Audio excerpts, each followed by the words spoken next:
I mean, there was a lot of talk about gelding Sandringham Summit, and he said, no, don't interfere with the horse, just leave it. And I think at that time we just made, he was quite a naughty horse, you know. So, but we left it, we took the right. I guess, somehow or the other, sometimes we make some decisions that pay off and some don't, Absolutely. But it's better than making no decisions. Sure, for sure.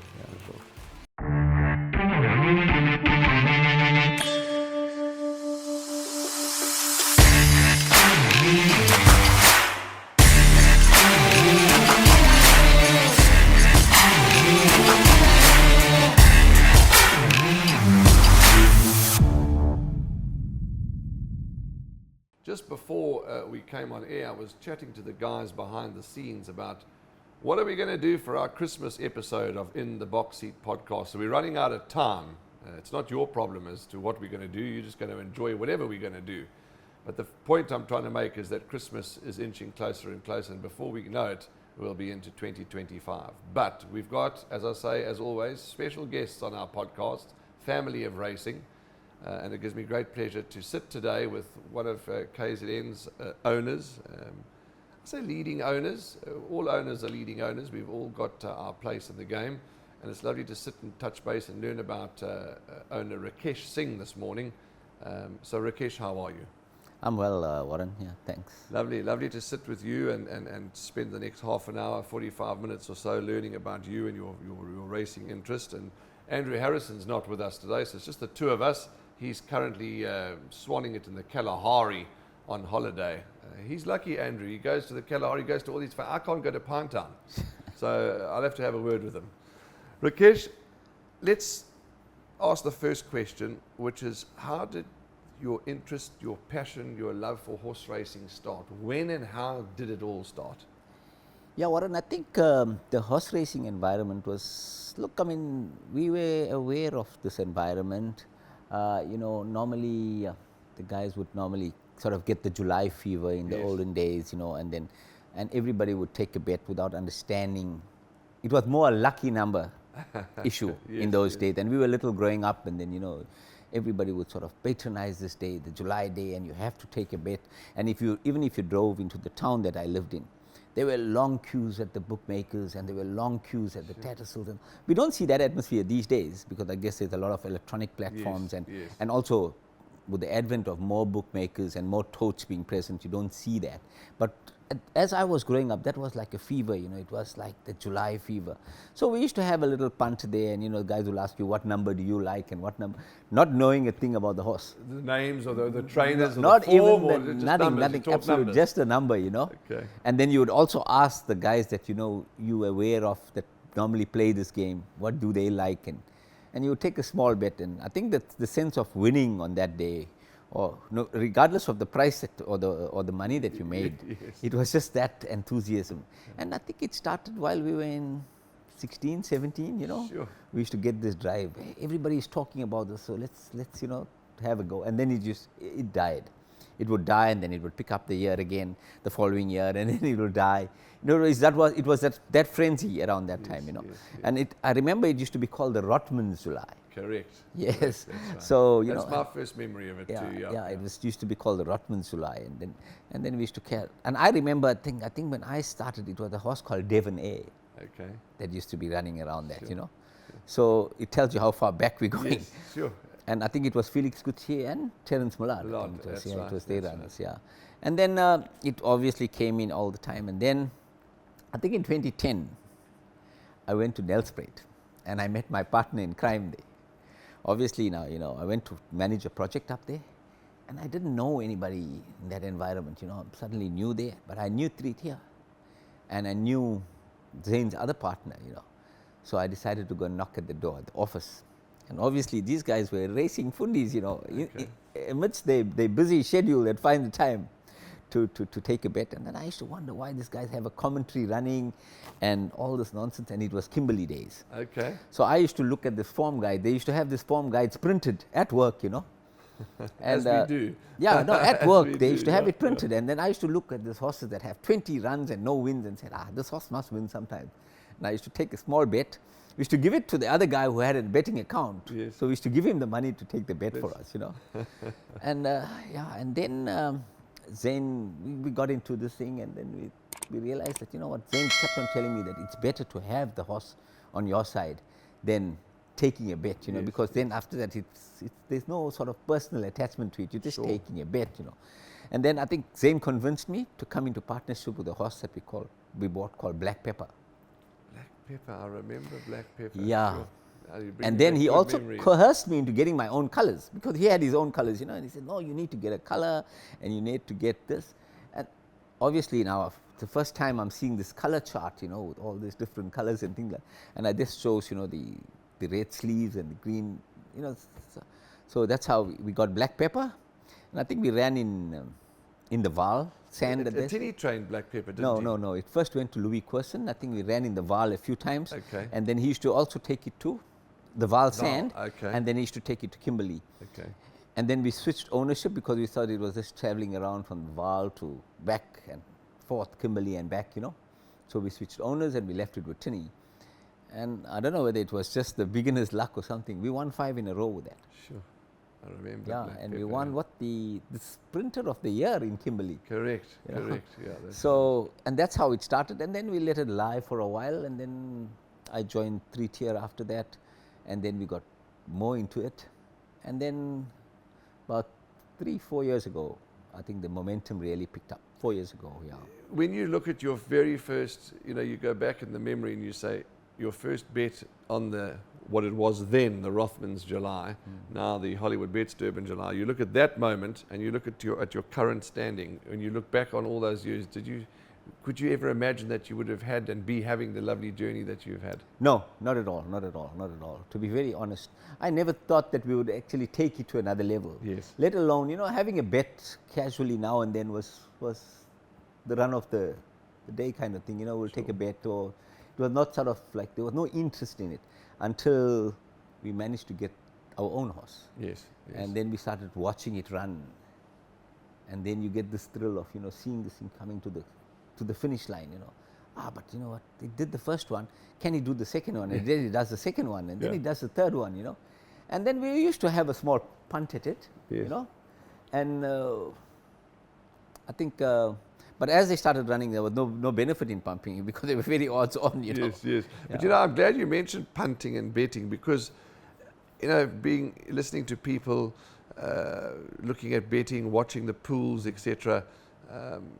Our job is to promote the sport of horse racing, to promote betting. What is horse racing? Yes, it's owning horses, it's betting, punting, and sometimes people carry on as though it's like it's taboo. You know, it's nice to have a bet. It's good that people bet. That's what our sport's all about. Yeah, I don't think it's a taboo. It's how you manage that situation. Yes, yes. You know, it can be bad. Yes. If you're not in, I guess with any kind of Correct. thing. Yeah, you know. absolutely. I mean, anything you do can be very bad if you overindulge. You know. Yes. So I guess if you're having it as fun, and you're not addicted to it, Yes. yeah, it's good. Absolutely, You know, and it absolutely. gives you a sense of thrill. I think there is a sense of relaxation out of it also, you know. And of course, you know, what's so great is, you know, you can have bets as low as 6 rand, 1 rand. Your maximum can be and it suits everybody's budget and it suits everybody. So And also the racing environment is not segregated to a certain sector of people. It's sort of, if you come to the race course, I mean, there's no real designation or type of person that comes in. Anybody could walk in, Absolutely, you know. Anybody could walk in, and some of them actually walk in just to enjoy the atmosphere. It's not just about coming and winning or taking a bet or something. I think taking the bet is part of coming to the race course, but a lot of them come to enjoy the you're the quite moment. right. The other day, on the last night racing season, I walked into the lightning shot bar and there was a couple sitting there. Went and introduced myself. We chatted. And they said they'd love to come there and do. They had bras going. You know, they come and have a boerewors roll, a beer, look at the horses, gorgeous animals, and they never have a bet. You know, and that's also great. You know, I to guess come what and enjoy the I mean, if you environment. have an opportunity like the coming Friday night where the rate meeting is happening, would you choose to sit on the beachfront or come into a nice enclosed environment with a good bunch of people and have your braai here, then have it at the beachfront? Correct, you know? And the view to die for, absolutely. And exactly, you know, the atmosphere is great, and you meet different people from different spheres of life, you know. Yes. It's a good contact environment. Yeah, You know, absolutely. we've met a lot of people here that we made lots of contact with, you know. Rakesh, your family, are they as passionate as and as about racing as you are? Do they follow it as much as you do? I don't think they follow it from a punting perspective. They not. They would like to have a small bet here. Yes. I see all of them at home have now the online Hollywood online app, and they also know when the race cards come off, and they can tell you when. Sometimes they remind me that, hey, you know what, we have a horse running on this day or on that day. You know, Fantastic. my dad's getting. He likes it. He likes coming around here. Even when we're not around here, sometimes, you know, on the weekend you just switch on the TV and it's a racing channel, and he will try to pick his winners. Yes. You know, just for the fun of it, you know, which one you think is going to win, and he'll pick something up. So, Yes. yeah, it keeps everybody sort of entertained. It keeps, I think it keeps the people at home also on their toes that, hey, you know what, something is happening now. Yes, You know? yes. Your colours, how long have you had your colours for? Since Black Pepper's days. Black pepper, so way back. Yeah, And way back. how did you choose those? Because they're gorgeous colours. I mean, they're bright and gorgeous. To be very honest, there was a religious aspect to it, because, you know, we fantastic. normally tend, as the Hindus, we normally have the red and the green very popular. okay. So that was some sort of, that had an impact on it. But I think just the brightness of the color Yes, made, yes. you know. Do you know how many winners you've had under Rakesh Singh, or roughly? I mean, No, I've lost track of that. lost track. And I've that's a lost wonderful. That's a wonderful thing to be able to say. You know, that you've had so many winners that because you've I lost mean, track you know, of. I don't think we're doing it we do it to just make sure that, you know, we win every race. Yes. So we don't keep count of how many we're winning. For us, it's more an enjoyment that the horse went onto the field. It had a good run. Yes. You know, the environment, I think. Yeah. There's highs and lows of racing. There's highs and lows of everything in life, really. But racing does seem to have its exceptionally high highs and low lows. How do you deal with those lows? Look, Warren, I think we don't sort of use racing as a primary source of income. Sure. So it doesn't have an impact on our day-to-day lives. Racing is just by the way. So if you lose a horse for whatever reason on the course, you know, if it breaks its leg or something, yes, there's an emotional attachment to that, because they have an emotional attachment to the horse. But if we lose a race, so be it, you know, you take it with the stride. If you win something, so be it, you know. Yes, yes. I mean, we've had a lot of seconds and lots of, you know, beaten on the line by the nose and things like that. But that's part of it. That's where the adrenaline comes in from. Yeah. I don't think I'd rather come out last than be beaten by a nose on the line. Oh, I was just going to ask you. Stuart Ferry tells me his pet hate is to run second. My pet hate as well, whether as an owner, as a punter, whatever it is, to run a short head second or just to run second. I don't care if it's second by 5 lengths.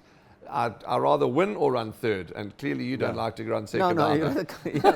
Especially because, I mean, then, you know. Yeah, so close but yet so far. That's what drives me, man. So I don't think, the drive is there to, you know, sort of win every race Sure. or something. I mean, to win is always good. Yes. But I think the passion is more about seeing this thing run, enjoying the environment, enjoying the atmosphere that racing brings, you know. Yeah. How do you choose horses? So when you go to a sale or whatever, however way you go and purchase horses, or wherever you go and purchase, do you consult your trainers? Is it a teamwork? How do you do it? Look, Warren, I think there is an element of luck to it. Yes. Because when we bought my first string of horses in the 2022 sale, we had a look at all these horses that we have. We went and looked at them, asked the trainer to give it a stride down, and, you know, look at the legs and everything else.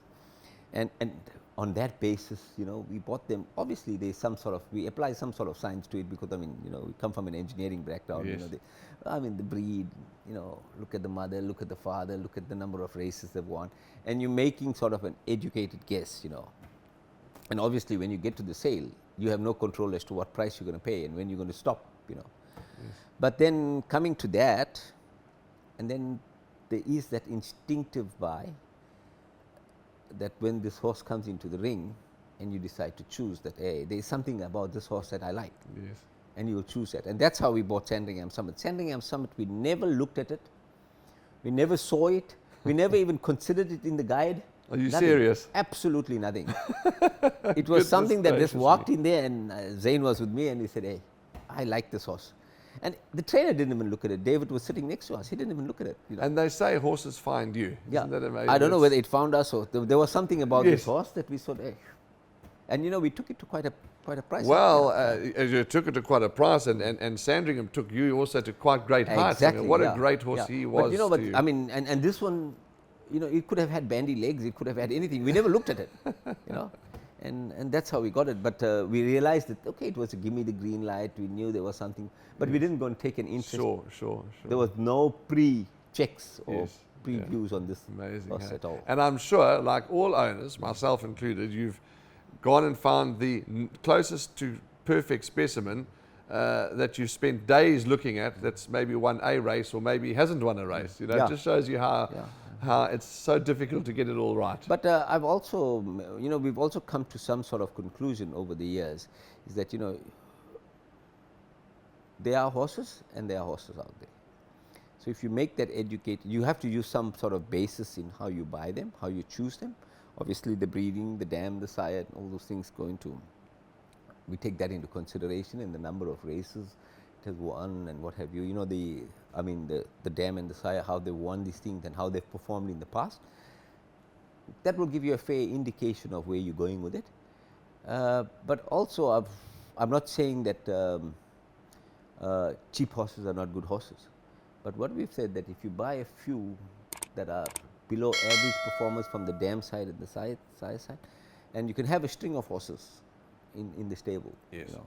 And they actually put a lot of pressure onto you. Yeah. Because you transfer the pressure onto the trainer. These things run, they don't win, they carry on, Yes. and then this picks up and that picks up, and then it runs a second and things like that. But if you do take that educated chance and you buy the right one, I think you've given yourself a fair opportunity, and you've also given the trainer something to work with. To work with, a fair Because chance. if you don't give him absolutely. something to work with, there's no point in putting pressure onto him. Correct. I And mean, pressure, of you course, rather just have doesn't work. the quality than the quantity. Correct, absolutely. The gentleman that's sitting in the room with us, he's not on camera, but he's going to have his time to be on our podcast in the near future. Your very good friend, and correct me if I'm wrong, but I'm sure I'm not. In fact, we say very good friend, partner, but brother, really, Zane Kirsten.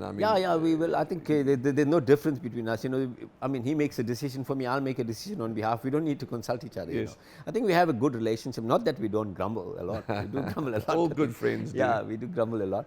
But I think the intentions are good. I like his approach, and I think I value him for his approach, and he values my approaches also. And I think we respect each other for our opinions and things like that. And that's what makes this friendship so strong. Is every horse owned in partnership, or are some on your own and some on Zane's own? Some are on our own totally. Some are in partnership, depending on how we decide to take it. Yes. But generally, he has his string, and I have my string. But I don't think it's such that he would. There's nothing stopping Zane from deciding that we should run it there, or we should move it to Cape Town and run often it in that we've race. seen you represent Zane and Zane represent you. Yeah, at the more races, often and he it's represents wonderful. me, because I prefer him. Give the senior guy a chance. Yes. Now, where do you guys? We know you're in Durban, but where? And you're such great friends, and I do know that you're not so close on the I live coast. 70 k's off north of Zane, in a town called Stanger. Okay. And it's only 35 minutes away. So I was born in Stanger. I lived my first 10 years of my life in Stanger. No, I grew up in that town very well, and I like it very much. It is a beautiful place. It'll always have a soft spot in my we heart. always know everybody around there. Everybody knows everybody Stanger, there. Okay, so you're in Stanger, and Zane is? In Umdloti. Umdloti, okay. So we're only 30 k's away. In fact, I think we spend more time away from home with each other than being at home. Yes. Rakesh, what line of business are you in? Well, I'm a director of 3-tier. Okay. Zane's also the director of 3-tier construction. We basically own the business, and it's a mechanical and piping environment. We come from an engineering background, so we do all the mechanical works. Where's the company based? We're based in Morningside. Morningside, okay, sure. The couple of sales ago, which doesn't matter exactly which sale, but recently, you and Zane purchased quite an expensive horse. What is it that led you to that horse? I think prior to going to the sale, we had the catalogue with us, and we kept on saying that we'd like this horse and we'd like this horse. And we went in there and we said, look, we're coming to buy this horse. There was another one that we also had in mind. And we said, you know what, we want this, regardless of who says what, we're going to get it. So we decided that we will not stop, we'll take the guys on, And I think we did that to a large extent. Absolutely. Yeah, I mean, it was such an atmosphere and the emotions. I think the same with Sandringham Summit, because I mean, I think I was bidding with Mike at that time, Mike de Kock, as the underbidder, And but if you want it, you're going to get it, Absolutely. I mean, we're not going to shy away, and we're out there for the challenge. Yes. So the other prospective buyers, they must be aware that when we're coming to Absolutely. something and we want something, we're going to stop at nothing. Yeah. And you know what was the most wonderful thing is obviously the auditorium was full, and I think I was 3 tables away from you, and you could hear a pin drop, and it's a nerve-wracking thing. I mean, it's an adrenaline rush, and it's an excitement, and it's an enjoyment. But it was. I mean, I think for us also is this, what, is this guy going to stop now? Now then he goes, and then he says, damn, when is he going to stop? Yes. But then we also get bullish, because I mean, we've made our minds up, and if we want it, we want it, Yes. So that was the approach. We will take it if we want it. I mean, we came for these horses, Yes. and we're going to go for it. Yeah, I think towards the latter part of that sale also, we went for another one, but the one that we managed to get first was the preferred one. Yeah. Do you and Zane have horses only in KZN, or have you got a few around the country? No, currently we're sitting in KZN. Okay. We're sitting in KZN. We had them in Joburg, and then we moved. I think the location for us in Joburg, there was no sort of personal interaction. I mean, we had to fly down every time to go and have a look at a horse, get up there and get things like that. So we decided to get to Durban, and I think the thinking was twofold also. Pardon, the thinking was? Was twofold, to Okay. move from Yes, Joburg yes, to right. Durban. Okay. Joburg was a bigger center. It got a lot of attention, whilst the racing industry in KZN was taking a beating actually. Yes. Post-COVID, things were bad, and a lot of trainers were suffering. A lot of, I think from a training perspective, they had 2 knocks on it. They closed Kimberley. A lot of the Kimberley trainers sort of relocated, and then KZN was also suffering, Yeah. So we decided, what, it makes a lot of business sense to have the horses here. We can go and see them here. We Go to the stables, the races. and I mean, Sandringham Summit won the Grade 2 and the Grade 1 in Greyville, not in Joburg. So we said, why? Why are we not supporting Greyville, supporting Durban, the area that we grew up in? Yes. And what happens to this beautiful environment if everybody just walks away from it? Yeah, absolutely. We didn't want to see another Claywood. Yeah, absolutely. And So we moved that, and I think we deliberated as to who we're going to go to. And I said, what, Tinny hasn't done us bad. He's looking for some support. He just moved from Kimberley, and then COVID came after that and everything else. So let's just pick it and go to Tinny. So what we did, we said, Tinny, we have these horses. Please have a look at their breeding and tell us if you want to train them. If you don't want to train them, it's fine. We don't want to also give you something that you're not happy with, and then it doesn't work, and then we start grumbling. I said, just have a look at it. And he was overwhelmed. He was just excited to have them, and I think he's done as well. He's done us proud. yeah, I was going to say, he certainly delivered. He's delivered, and him and Elsa and their family, just good salt of the earth people. And he puts the effort in there. He does a lot of hard work, and he's also very honest and upfront. Yeah, absolutely. I had a horse called Cupid's Way, and he told me, no, this horse is not good. And then Zane and I said, Chim, man, it's our horse. Why are we going to do this? It doesn't cost us to keep it for another 2 months. Let's give it another few more tries. Huh? Yes. And then eventually he said, no, Tinny, you were right. It's not good. It's not a good horse. It's not going to win any races. Yes. But he said, but I told you this 2 months ago. I said, no, man. We just wanted to make double sure. No, not about not distrusting him. It's just now, don't. You just buy the thing. You just get rid of it. If you have a dog at home, you just don't throw it away. You don't get up one morning and decide, it must go to a new owner or to another farm. So we decided to set. But I mean, he's very honest and straightforward and tells you, look, it's good. It's got some chance, or he doesn't have a chance. Has Sandringham Summit been your best thus far? Thus far, yes, I think, yes. But the other ones, maybe they haven't won graded races, but they've also come out. A lot of races, they've come out and done some good jobs. And we still have some, later maturing horses, like in Jupiter Hills, Palermo, is very under-raced at the moment. They are coming through, and we like to see, because Jupiter Hills is a Rafif, Okay. and Palermo is Vercingetorix, you know. Okay. So we'd like to see them coming through now. And then we've got two babies, 2 or 3 babies that are coming through. And yeah, I don't want to preempt things, but I think we had the golden shoe. I think the ladies at home need the golden slipper. Fantastic. Rakesh, we've all seen what's happened and happening in Cape Town, Cape Racing. It's going to shift now into KZN. Surely we can't help but get excited. Look, I think it's a good thing that the whole business model of what's happening in Cape Town, if implemented and given the same amount of trust that it has seen in Cape Town, I think that business environment, we should mimic what's happening in Cape Town. Yes, yes. And I think give it another 6 months or so and we'll see.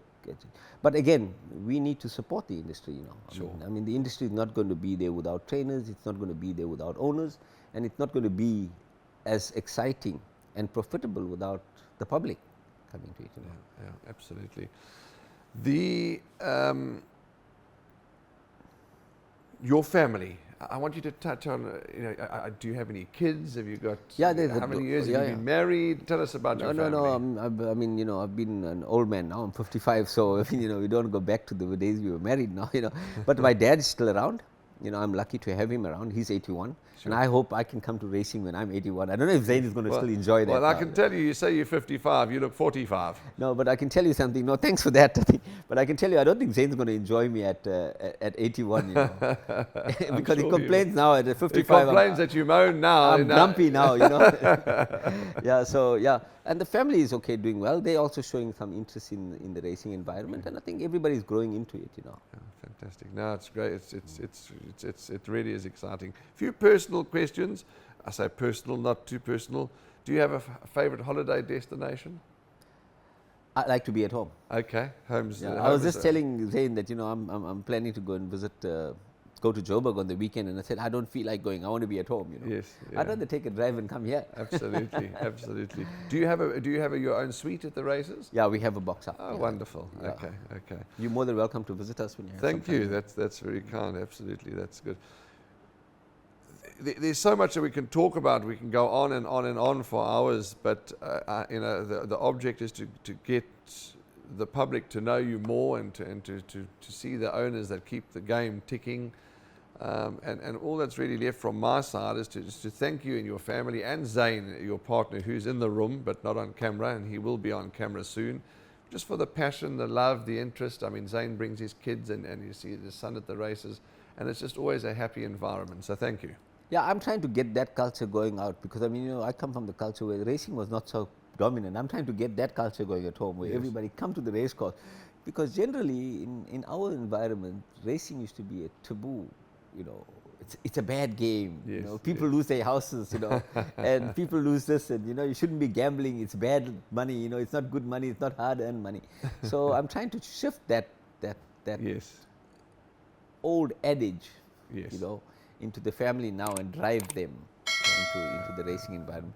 You know, generally in the Indian society, it was not very much. You know, for a lady to come to the race course was predominantly a male environment, you know. Yes. Like a lady entering the bottle store is a male environment. What is she doing there, you know? She shouldn't be there, you know. But I mean, that's changed now, you know. Yes, I think there's absolutely. more ladies buying alcohol than men now. Absolutely. I want to know what the ladies drink, because they normally know the good wines, they know the good cherries, they know all No, the I don't good have that problem at home. They don't drink. You know. The night racing there's a chance that night racing's, I mean, coming back, which is fantastic. We're racing on Friday night. Do you prefer night or day racing? Look, the Friday night, I think the atmosphere, the night racing, if you're not at the course, then I think you don't see the benefit of it, you know. I mean, you know, going to the local bookmaker, yeah, just brings a little bit of it, but they're there till 10 o'clock anyway on every other day, you know, so there's no real drive to it. But I think if you're at the race course, yes, the night racing is a fantastic environment too. And it's a good chill out, you know, you finish the week on a Friday afternoon, you get here, and you know, it's a good start to the weekend, you know. Yeah. So I think I'm for the night racing. Yes. Yeah, you know. Rakesh, for prospective owners, or before I ask you that question, what is your opinion on syndication?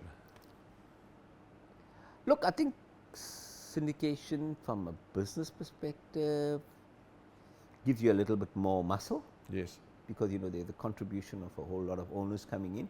You can buy bigger, you can buy more, but I think also if not managed properly, it Can can become a bit of a bring nightmare. little bit, because there'll be always, if you have 5 managers in a room, because every guy is trying to manage this little portion of his business, and Yes. everyone has an opinion as to who's going to run it, where it must run, which races it should run. Yeah, And I think, you don't tend to reach consensus, that kind of thing.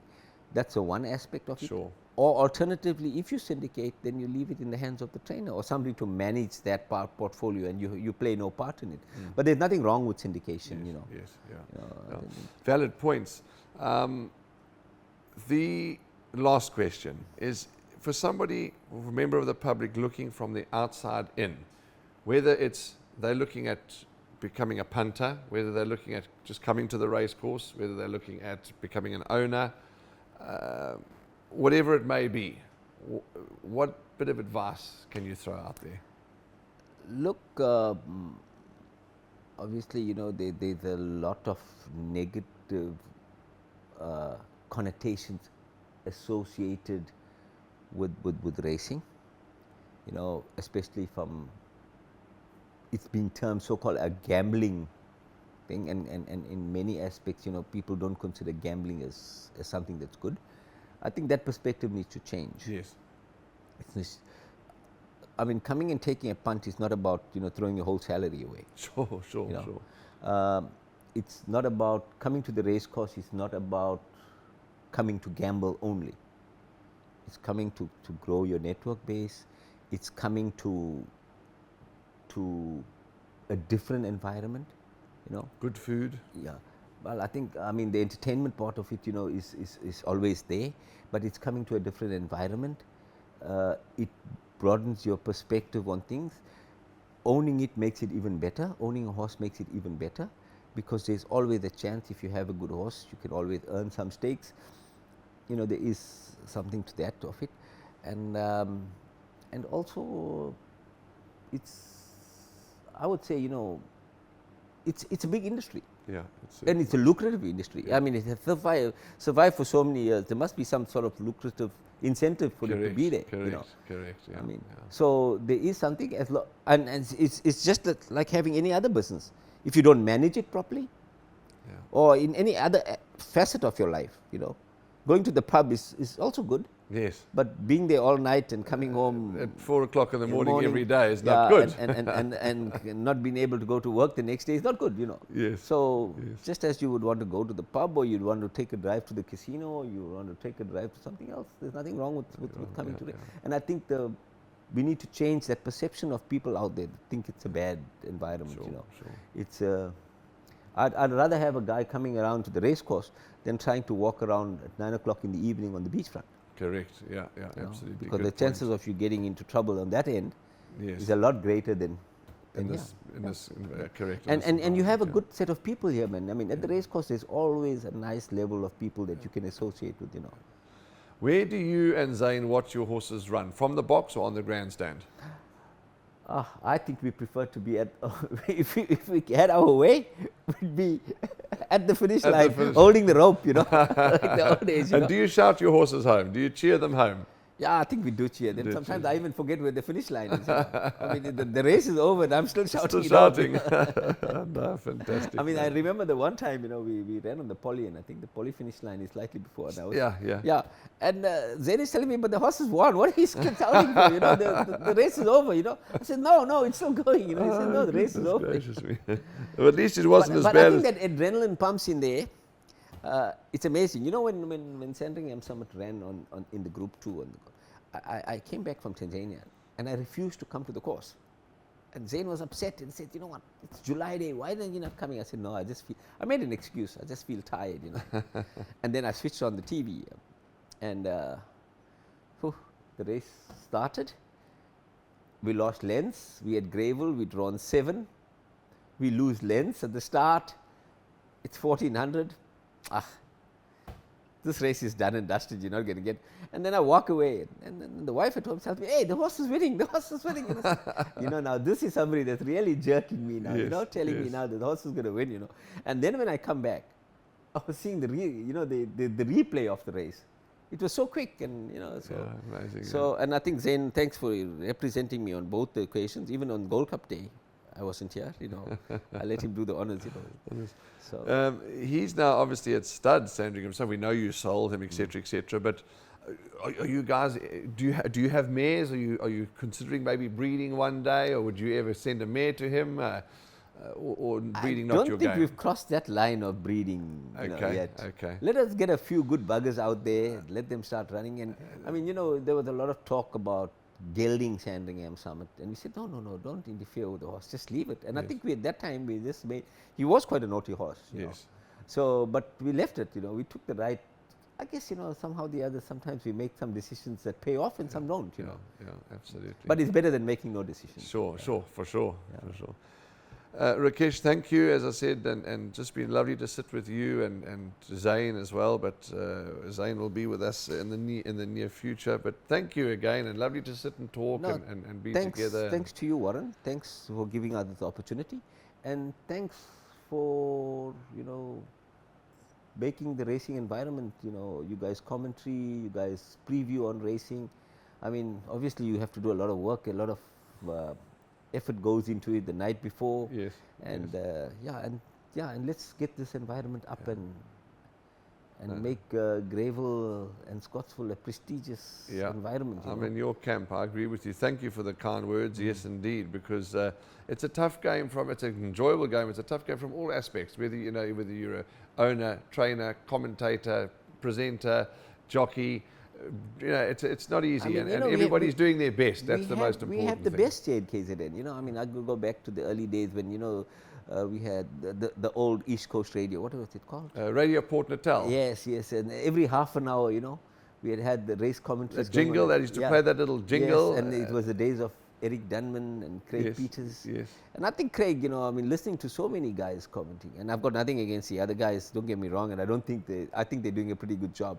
But I think Craig Peters would match with the best in the world. Yeah, absolutely. Because I mean, if he calls a race and if he calls a winner, no matter how close it is, but if he's put the winner in the box, then that decision very rarely gets turned over. Yeah, absolutely.